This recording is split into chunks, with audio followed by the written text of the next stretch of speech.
하나님의 말씀 찾습니다. 신약성경 히브리서 제 3장입니다.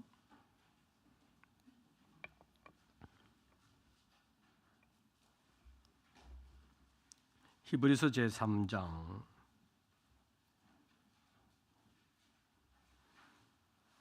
제가 가진 성경은 신약성경 354쪽 히브리서 제 3장 1절부터 3절까지의 말씀, 석절 말씀 우리 다 같이 봉독하겠습니다. 그러므로 함께 하늘의 부르심을 받은 거룩한 형제들아, 우리가 믿는 도리의 사도이시며 대제사장이신 예수를 깊이 생각하라. 그는 자기를 세우신 이에게 신실하시기를 모세가 하나님의 온 집에서 한 것과 같이 하셨으니 그는 모세보다 더욱 영광을 받을 만한 것이 마치 집지은 자가 그 집보다 더욱 존귀함 같으니라. 아멘. 광고 말씀을 먼저 드립니다. 이번 주 토요일 노성호 집사님과 안금자 권사님의 장남 노승률 군의 결혼식이 여의도에서 오후 5시 50분에 있습니다. 축하해 주시기를 바랍니다. 그리고 다음 주일 2부 예배 후에 구역장 모임 잠깐 있습니다. 그리고 초등부 겨울 캠프가 은혜 가운데 잘 마쳤습니다. 기도해 주시고 협력해 주신 분들에게 감사를 드립니다. 잠언 필사하는 것, 그것도 미루면 나중에 감당하기가 힘들어집니다. 조금씩 매일매일 잘 기록해 주시기를 바랍니다. 그리고 상반기 성경 공부와 제자 훈련 다음 주일까지 신청을 받습니다. 그리고 3월 31일 마지막 주일 부활주일인데 부활주일 오후 예배는 금천구 연합으로 우리 교회에서 드리게 됐습니다. 그래서 오전뿐만 아니라 부활절에는 오후에도 다 참여하실 수 있도록 미리 스케줄 조정해 주시고 또 함께 권면해 주시기를 바랍니다. 그리고 이제 4월 달에 노회가 있는데 노회 준비를 위한 정기 시차례가 이번 주 목요일에 있습니다.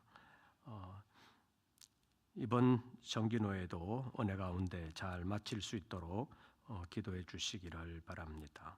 나머지 광고들은 주보를 참고해 주시기를 바랍니다. 이제 말씀을 다시 상고하겠습니다. 1절부터 3절까지의 말씀 가운데서 1절만 우리 다 같이 다시 한 번 더 봉독합니다. 그러므로 함께 하늘의 부르심을 받은 거룩한 형제들아, 우리가 믿는 도리의 사도이시며 대제사장이신 예수를 깊이 생각하라. 아멘. 오늘은 예수를 깊이 생각하라는 제목으로 잠깐 말씀을 상고하면서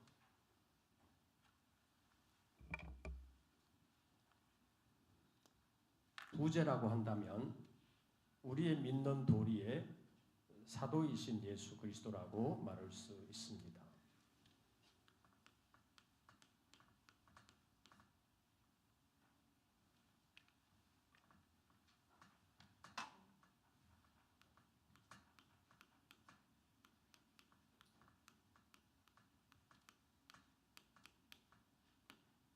우리가 믿는 도리의 사도가 되시는 분이 누구라고요?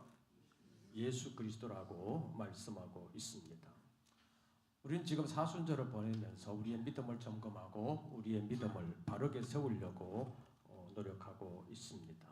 그래서 우리가 예수님의 말씀을 기억하고 예수님의 삶을 본받아야 되는데, 우리가 그리스도인이라고 하는 것은 예수를 그리스도로 믿는 사람이라는 의미도 있지만 그리스도의 사람, 그리스도에게 속한 사람이라는 의미도 있습니다. 다시 말하면 내 뜻대로, 내 마음대로 내가 주인이 돼서 사는 사람이 아니라 내가 주님의 뜻에 순종하는 사람이요, 나는 홀로 독립된 사람이 아니라 그리스도께 속한 사람이요, 그리스도의 뜻을 따라서 그리스도를 주인으로 모시고 사는 사람이라고 말할 수 있습니다.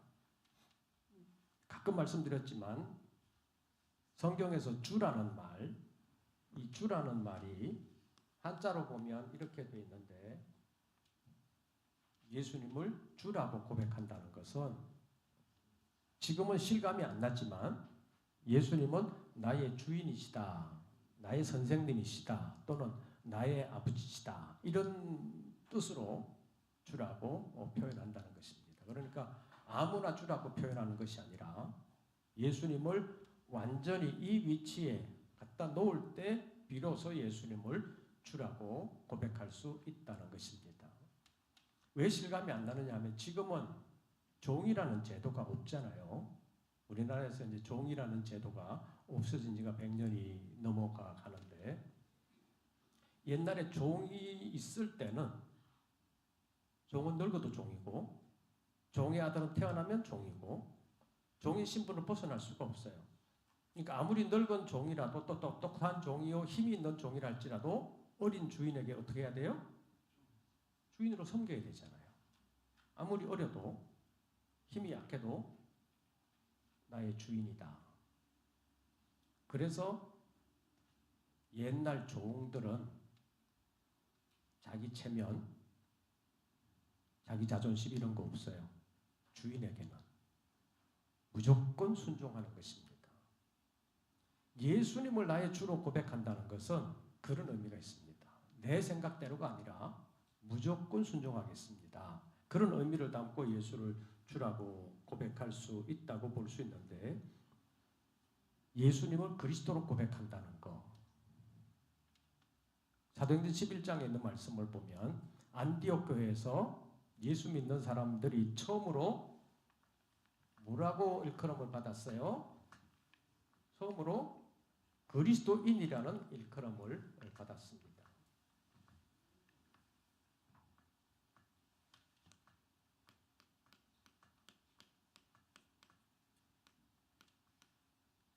여러분 그리스도인입니까? 맞아요? 이때까지는 그리스도인이라는 말이 없었어요. 그런데 사도행전 11장에서 안디옥 교회, 지금으로 말한다면 교인들이 다른 사람들에게 저 사람들은 누구다? 그리스도인이다, 이렇게 칭함을 받았다는 것입니다. 그들의 삶이 어떠했길래 그리스도인이라고 말했겠느냐? 지금 우리나라가 지금 4월 총선을 앞두고 있는데 각 당에서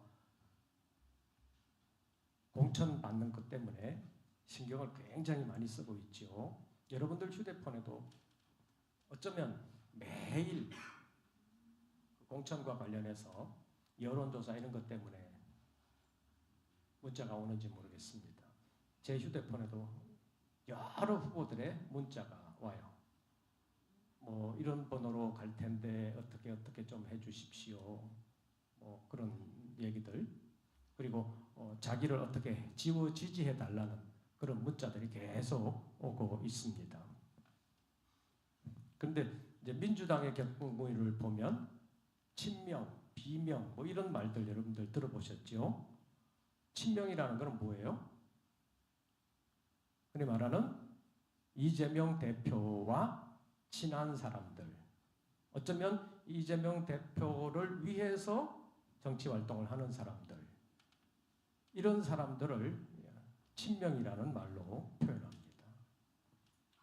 그런데 지금 안디옥 교회 교인들이 누구라고 칭함을 받았다고요? 그리스도의 사람이라는, 그리스도인이라는 칭호를 받았다는 거예요. 지금 정치판에서 누구는 누구의 사람이다, 이런 칭호를 받으면 그 사람은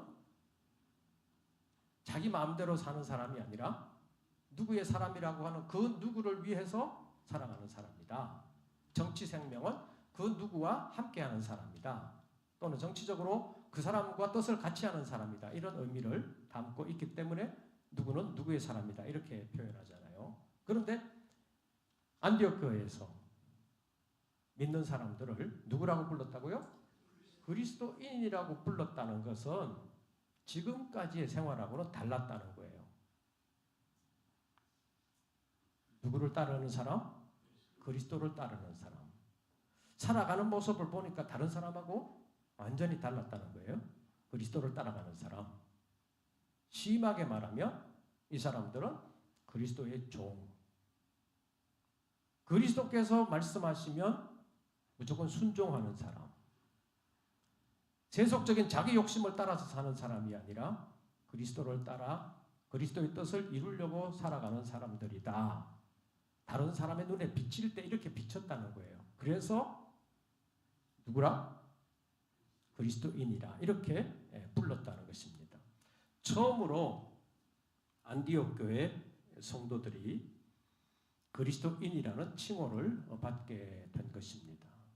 그러니까 지금은 그리스도인이라고 할 때 지금은 옛날 안디옥 교회에서 그렇게 칭함을 받았던 것과 같은 깊은 의미는 없이 그냥 그리스도인이라고 불릴 때가 많아요. 지금은 그리스도인이라 하면 그냥 기독교인 이 정도로 의미할 때가 많습니다. 엄격하게 말하면 교인은 교회에 소속된 사람, 교회에 등록된 사람이라고 볼 수 있죠. 믿든 안 믿든 간에 교회에 소속이 되면, 교회에 등록이 되면 교인이라고 말할 수 있습니다. 믿음의 정도가 어떠하든 간에. 그리고 이제 교인으로서 등록을 하고 나름대로 교회 생활을 하다가 예수를 인격적으로 만나는 경험을 할 때가 있죠. 그렇게 되면 믿는 사람이 되는 거잖아요. 교인에서 이제는 예수 믿는 사람이 됩니다. 어쩌면 신자라고 말할 수 있습니다. 예수 믿는 사람. 예수 믿는 것도 층층이 굉장히 범위가 넓잖아요. 겨우 믿는 사람, 아기 같은 믿음을 가지고 있는 사람, 청년 같은 믿음을 가지고 있는 사람, 좀 더 성숙한 믿음을 가지고 있는 사람, 다양한 분야에서 다양한 믿음의 정도들이 있습니다. 그래서 이제 교인으로서 신자가 되었다고 하면 이제 거룩한 믿음의 사람이 될 수 있잖아요. 어느 정도 수준에 도달한 사람이 될 수 있는데 그때 이제 성도라는 말을 할 수 있습니다. 거룩한 무리들이라는 얘기죠. 거룩한 무리다. 성도라고 말할 수 있는데 지금 입장에서 볼 때 그리스도인이라고 그래도 교인 정도로 의미할 때가 많은데 또 교인이라고 그럴 때 아무 직분이 없으면 요즘 교회에서 직분이 옛날에는 서리 집사라고 그랬는데 요즘은 이제 서리 집사라는 말에서 서리를 빼고 그냥 집사라고 그렇게 이제 우리 교단의 법은 바뀌었습니다. 그래서 집사, 그 다음에 안수 집사, 권사, 장로 이런 식으로 이제 직분이 나누어지는데 그런 직분이 아무것도 없는 사람 있잖아요. 그런 사람들을 어떤 사람들은 뭐라 그래요? 성도라고 부르잖아요. 성도는 사실은 그 믿음의 정도가 단순히 직분 없는 것이 아니라 굉장한 거룩한 단계에 이르러야지 성도라고 말할 수 있는 것인데 직분이 없는 사람을 그냥 부르기가 못하니까 그냥 성도다 이렇게 불러주는 경우가 있어요. 그러니까 성도라는 의미는 안 살잖아요. 그러니까 지금은 그리스도인이라고 해도 그 의미가 별로 살지를 않아요. 그냥 교인이다, 기독교인이다, 또는 신자다 이렇게 되는데 초대교회 당시에 안디옥 교회에서 그리스도인이라고 칭함을 받을 때는 그렇지 않았다는 얘기입니다. 아무나 그리스도인이라고 불러주지 않았다는 얘기예요. 믿음의 단계가 겨우 이제 교회 출석하는 정도가 되었다고 해서 그 사람 그리스도인이다 이렇게 불러주지는 않았다는 얘기예요. 살아가는 모습을 보니까 다른 사람들하고 완전히 다르더라. 이제 교회 나오지만 믿음이 아직 약한 사람들하고는 다르더라. 사는 모습이 저 사람은 정말로 그리스도를 위해서 사는 사람이고 그리스도의 말씀대로 사는 사람이다. 저 사람의 주인은 그리스도다. 그렇게 보일 때 뭐라고 불렀다고요? 그리스도인이라고 불렀다는 것입니다. 그래서 우리는 오늘 이 사순절을 보내면서 우리도 교인이지만 신자지만 믿음의 거룩한 단계에 나아가는 성도가 되어야 되는 것처럼 우리도 옛날 안디옥 교회에서 그리스도인이라고 처음 인정을 받았던 사람들처럼 우리의 삶에서 그리스도를 높이고 우리는 그리스도의 종이다. 저 사람은 그리스도를 따르는 사람이다. 그리스도의 명령이라면 순종하는 사람이다. 이런 인정을 받는 진정한 의미에서 그리스도인이 되어야 된다는 것입니다. 그러기 위해서 우리는 예수를 깊이 생각해야 된다고 말할 수 있습니다. 우리의 생각 속 깊은 곳에 예수님을 모셔드려야 한다는 말씀입니다. 그래야 예수님의 은혜를 알고 예수님을 본받는 삶을 살아갈 수가 있습니다. 오늘 본문에서는 하늘의 부르심을 받은 거룩한 형제들에게 우리의 믿는 도리의 사도이시며 대제사장이신 예수를 어떻게 하라? 깊이 생각하라. 이렇게 말씀하고 있습니다. 오늘 이 시간에는 우리의 믿는 도리의 사도이시며 대제사장인 예수를 깊이 생각해야 되는데 그 중에서 우리의 믿는 도리의 사도이신 예수 그리스도에 대해서 오늘 잠깐 상고하려고 합니다. 사도는 어떤 사람입니까? 사도는 신약성경에 보면 예수님께서 전국 복음을 전하기 위해서 직접 부르신 12제자를 사도라고 불렀습니다. 성경에 보면 제자라고 일컬음을 받는 사람들 가운데 70인의 제자도 있고 더 많은 넓은 의미에서 제자들도 있지만 그런 사람들은 사도라고 부르지를 아니하고 예수님께서 특별하게 부르신, 직접 부르신 12명의 제자들을 사도라고 불렀습니다. 그러니까 본래적인 의미의 사도는 예수님의 직접 부르심을 받은 예수님의 직계 제자라고 볼 수 있는 12사람이 사도다. 이렇게 말할 수 있습니다.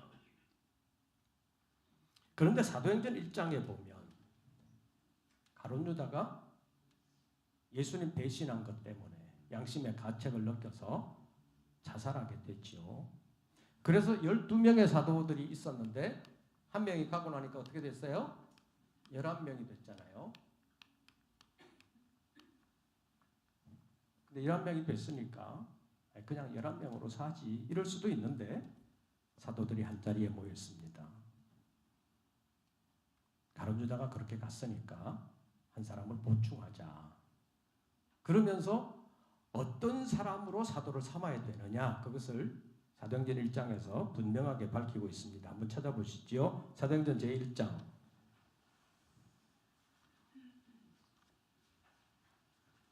사도행전 1장 21절과 22절 두 절 말씀을 보겠습니다. 사도행전 1장 21절과 22절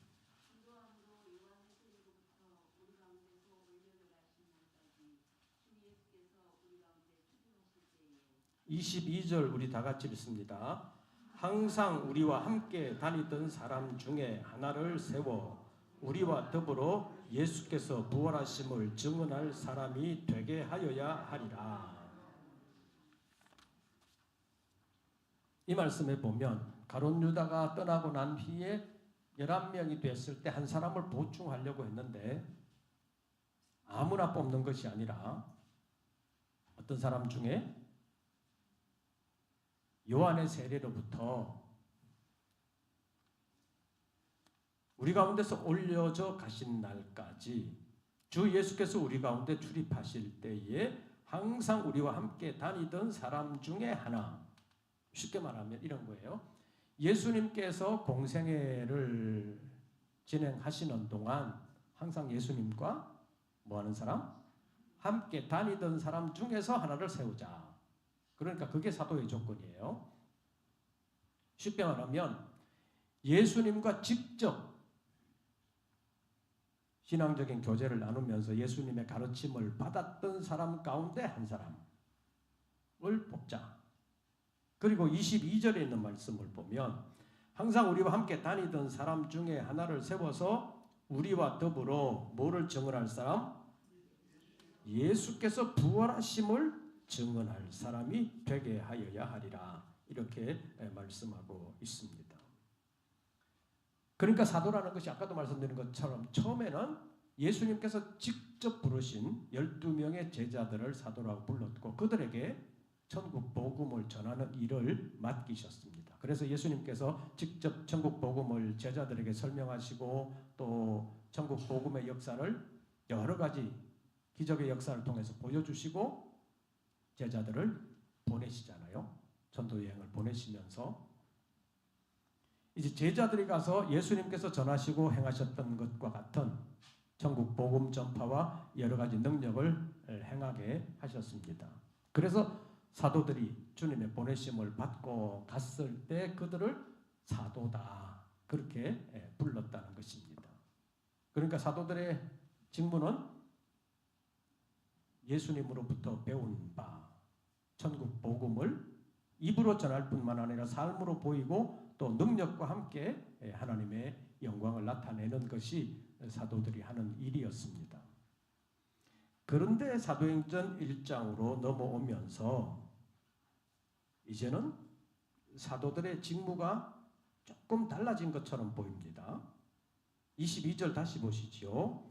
항상 우리와 함께 다니던 사람 중에 하나를 세워 우리와 더불어 예수께서 뭐하심을 부활하심을 증언할 사람이 되게 하여야 하리라. 이제는 사도들이 천국 복음을 전하는 것만이 아니라 그 천국 복음을 예수께서 뭐하심을 부활하심을 증언하여야 한다라고 말씀합니다. 그래서 처음에는 예수께서 천국 복음, 하나님 나라의 복음 이것을 위하여 사도들을 부르셨는데 마태복음의 표현으로 의하면 회개하라 무엇이 가까웠느니라? 천국이 가까웠느니라. 마태복음은 유대인들에게 전하는 복음이기 때문에 하나님이라는 말을 잘 안 써요.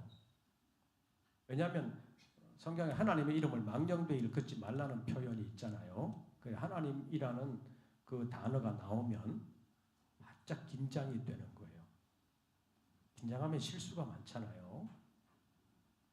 그래서 하나님이라는 이름이 나오면 그것을 읽을 때라든지 말할 때라든지 잘못 말하면 하나님의 이름을 망령되이 긋는 게 아닌가 그런 생각이 유대인들에게는 많아서 구약 성경에 있는 여호와 이런 이름이 나오면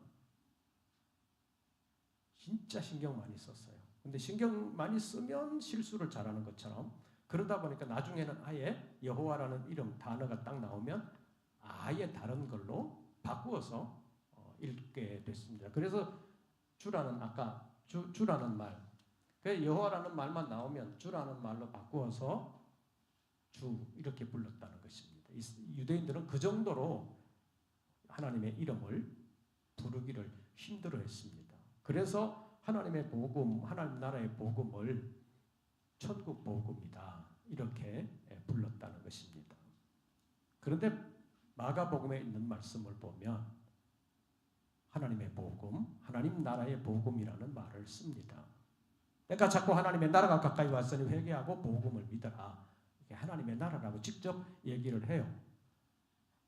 그래서 제자들에게 맡겨진 것은 그 하나님 나라의 복음, 천국 복음을 전하는 것이었는데 이제 사도행전 1장으로 예수님께서 부활 승천하시고 난 이후에는 또 한 명의 사도를 뽑으면서 그 한 명의 사도가 해야 될 일은 예수께서 뭐하심을 부활하심을 증언해야 된다. 처음에는 이제 천국 복음을 전하는 것이라고 그렇게 생각을 했는데 이제는 예수께서 뭐 하셨다? 부활하셨다. 예수께서 부활하셨다는 것을 전하게 됐습니다. 그래서 어쩌면 천국 복음이 부활의 복음이 되었다. 이렇게 말할 수 있습니다. 왜 부활의 복음? 예수님의 부활을 전해야 된다냐? 고린도전서 15장에 있는 말씀을 보면 예수님의 부활은 뭘 위한 거예요? 뭘 위한 거예요? 예수님은 하나님이시니까 뭐 죽었다가도 부활할 수 있잖아요. 그런데 굳이 예수님께서 십자가에서 죽으시고 무덤까지 들어가셨다가 부활하여 나타나신 것은 우리에게 부활을 믿게 하기 위해서입니다. 우리가 못 믿으니까. 지금까지 부활한 사람은 없었으니까. 죽었다가 살아난 사람은 많이 있었지만 부활한 사람은 없잖아요. 옛날 구약의 선지자들에 의해서 죽음에서 살아난 사람들도 있고 또 예수님에 의해서 죽음에서 살아난 사람도 있고 나중에 사도들에 의해서 죽음에서 살아난 사람들도 있지만 그들은 부활은 아니라는 겁니다. 왜냐하면 그들은 다시 다 죽었으니까.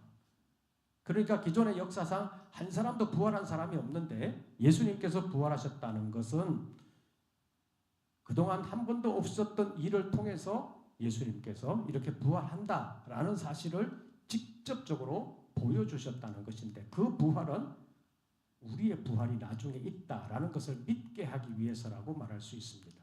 그래서 고린도전서 15장에 있는 말씀을 보면 우리의 부활이 없다면 예수님의 부활도 없었을 것이다. 예수님 부활 안 하셨을 것이다. 그런 얘기입니다. 우리의 부활을 믿게 하시기 위해서 예수께서 부활하셨기 때문에 예수께서 부활하셨다는 것을 전하는 것은 이 천국 복음의 핵심 내용 가운데 하나라는 것입니다. 이 하나님의 나라를 우리가 유업으로 받게 되는데 지금 이 몸으로는 하나님의 나라를 영원히 누릴 수가 없잖아요. 그러니까 부활하는 몸이 돼야 부활한 이후에 부활의 생명으로 살아야 영원한 하나님의 나라를 영원한 유업으로 누릴 수 있게 된다는 것입니다. 그래서 예수께서 부활하셨다. 그것은 우리의 부활을 위한 것이다. 그러니까 예수의 부활을 전하는 것은 우리의 부활을 소망으로 할 수 있도록 전하는 것과 같다. 그런 의미에서 이 천국 복음은 부활의 복음으로 연결되었다고 볼 수 있습니다. 그래서 사도들이 가룟 유다 이후에 한 명을 보충하고 나서 정말로 전해야 했던 것이 예수는 뭐 하셨다? 부활하셨다. 이게 굉장히 중요한 사건이라는 것입니다. 그래서 사도행전에서 사도들이 전한 예수는 부활하신 예수, 부활의 예수를 전했다고 성경이 말씀하고 있습니다. 그래서 이제 천국 복음이 부활의 복음이 되었다고 말할 수 있는데 사도행전 28장에 있는 말씀을 보면 바울이 생애 마지막 죄인의 몸으로 로마로 압송되어 가서 로마에서 2년 동안 거하게 되는데 그 2년 동안 뭐 했느냐? 그것을 사도행전 28장 마지막 부분에 보면 전한 것이 두 가지가 있습니다. 하나는 예수 그리스도입니다. 예수 그리스도에 관한 것을 전했습니다. 그 다음에 두 번째는 하나님의 나라를 전했습니다.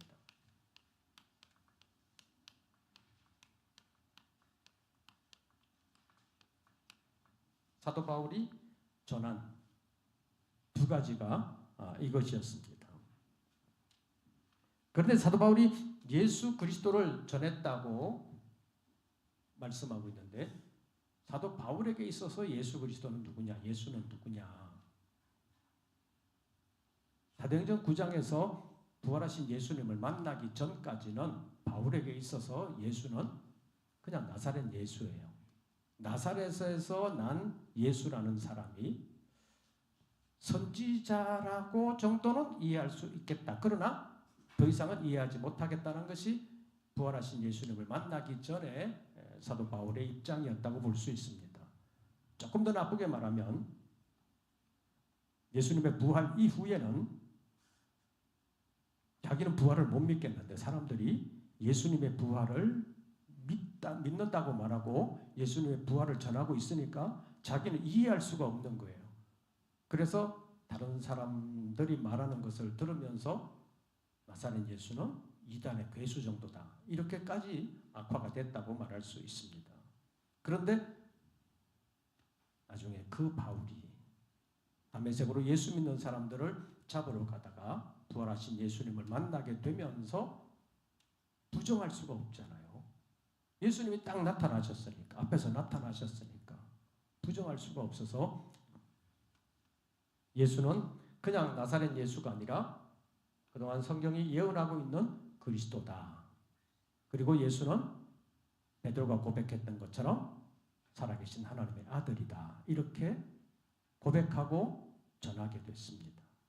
그래서 사도행전 9장에 있는 말씀을 보면 바울이 부활하신 예수님을 만나면서 장님이 되어서 눈이 망가져가지고 3일 동안 보지도 못하고 먹지도 못하고 큰 충격 속에 있다가 아나니아의 안수기도를 받고 눈에서 비늘 같은 것이 벗어지면서 눈앞이 보이기 시작했는데 그때 바로 전한 것이 예수는 그리스도다. 예수는 하나님의 아들이다. 이렇게 전했습니다. 이때부터 바울의 사도의 사역이 시작되었다고 말할 수 있습니다. 그런데 베드로도 사도행전 2장에 있는 말씀을 보면 예수님을 십자가에 못 박은 유대인들을 향해서 뭐라고 말하고 있느냐 하면 온 이스라엘은 분명히 알아라. 확실하게 알 것이 있는데 너희가 십자가에 못 박은 예수를 하나님이 주와 그리스도가 되게 하셨느니라. 이런 설교를 했습니다. 너희가 십자가에 못 박은 예수를 하나님이 주와 그리스도가 되게 하셨느니라. 바울이 이 얘기를 할 때 사람들이 어찌할꼬 그러면서 회개하는 사람이 많이 일어났습니다. 왜 그런 일이 일어났느냐? 예수님을 십자가에 못 박았을 때 예수님이 부활하시기 전까지는 유대인들은 우리가 이겼다. 우리가 예수를 죽였으니까 이제는 뭐 더 이상 예수를 따르는 사람은 없을 거다. 그렇게 생각했잖아요. 어쩌면 축배의 잔을 들고 그 파티를 마감하기도 전에 주님은 무덤에서 다시 나오셨습니다. 부활하셨습니다. 그래서 하나님이 예수를 주와 그리스도가 되게 하셨다. 이렇게 말씀한 것입니다. 사도행전 2장에 있는 말씀을 보면 베드로는 이 예수를 하나님이 살리신지라 이렇게 표현하고 있고 너희가 십자가에 못 박은 예수를 하나님이 주와 그리스도가 되게 하셨다. 이런 말을 했습니다.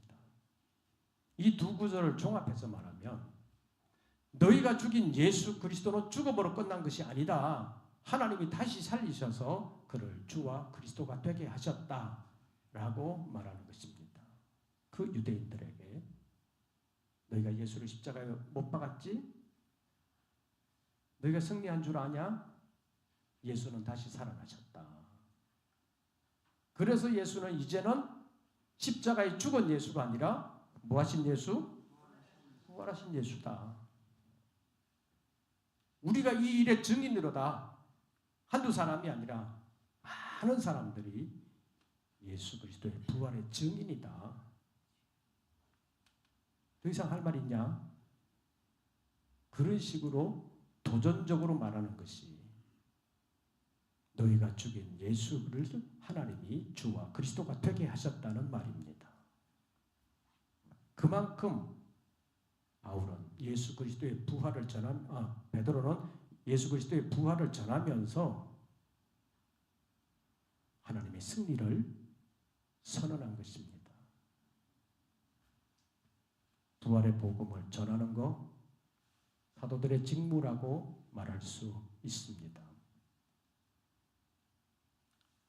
그러니까 사람들이 아무 말도 못하고 우리가 어찌할꼬 그러면서 회개하는 사람들이 많이 일어났다고 볼 수 있습니다. 그래서 사도행전 1장에서 이제 처음에 사도는 예수님과 함께 천국 복음을 전하는 사람이었지만 부활 승천하신 이후에는 이제 예수님의 부활을 전하는 것이 사도들의 직무다. 이렇게 말하고 있습니다.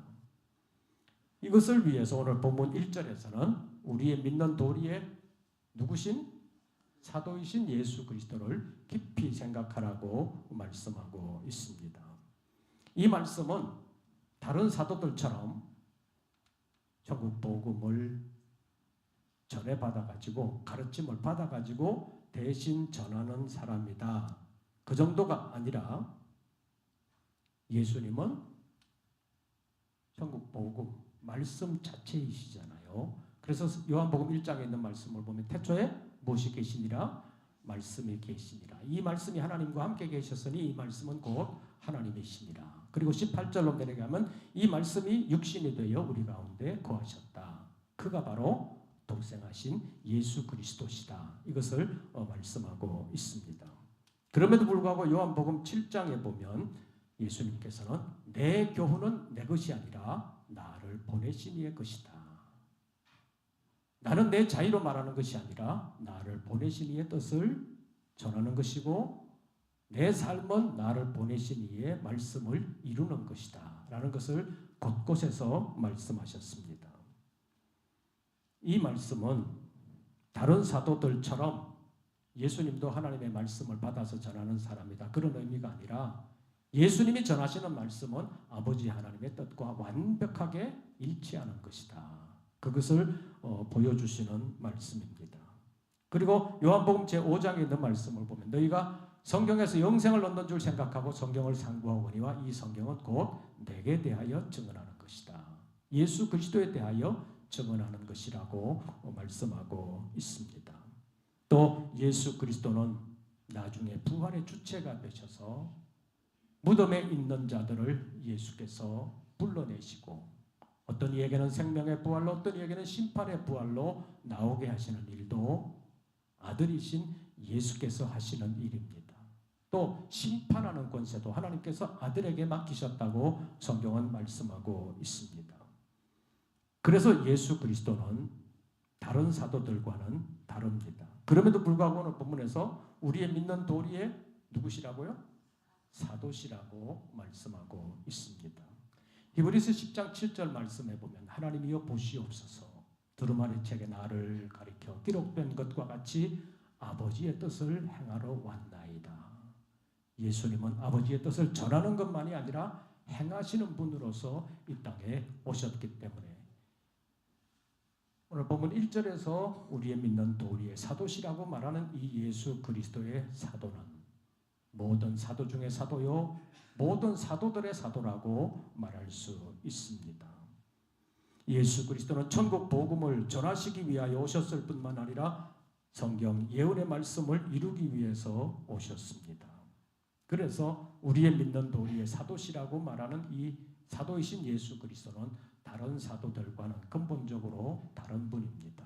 다른 사도들을 부르신 사도요 다른 사도들의 완벽한 본이 되시는 사도일 뿐만 아니라 사도를 파송하시는 사도라고 말할 수 있습니다. 하나님의 뜻을 완벽하게 우리에게 전해주시는 분이기 때문에 우리의 믿는 도리에 뭐라고요? 사도시라고 그렇게 표현하고 있습니다. 우리가 사명자성회를 영국에서 벌써 작년에 코로나 3년 지나고도 9차가 됐으니까 10년이 넘었잖아요. 이제 10년 되니까 작년에 영국에 있는 목사님들이 그러시더라고요. 이제 목사님은 우리 목사님들의 목사님이 되셨습니다. 그런 말을 하더라고요. 그런데 예수께서 믿는 도리의 사도시다 이렇게 표현하는 것은 다른 모든 사도들의 사도가 되시는 분이 예수 그리스도시다. 그런 의미가 있다고 볼 수 있습니다. 그래서 요한복음에 있는 말씀을 보면 율법은 모세로 말미암아 주어진 것이지만 은혜와 진리는 예수 그리스도로 말미암아 오신 것이다. 은혜와 진리는 예수 그리스도가 주체가 되어서 이 땅으로 오셨다는 것을 말하는 것입니다. 그렇기 때문에 예수 그리스도는 사도이시기는 한데 다른 사도들과는 근본적으로 다른 사도이시다. 지금까지 감춰졌던 하나님의 비밀을 온전히 드러내시는 분이 사도로서의 예수 그리스도시다. 그런 의미에서 예수 그리스도는 사도다. 그런 얘기입니다. 그래서 사도행전 요한복음 1장 17절에서 율법은 모세로 말미암아 주어진 것이요 은혜와 진리는 예수 그리스도로 말미암아 온 것이지만 18절에서 뭐라고 말씀하고 있느냐 하면 본래 하나님을 본 사람이 없지만 독생하신 하나님이 나타내셨느니라. 하나님의 뜻이 아무에게나 나타나는 것이 아니라는 것입니다.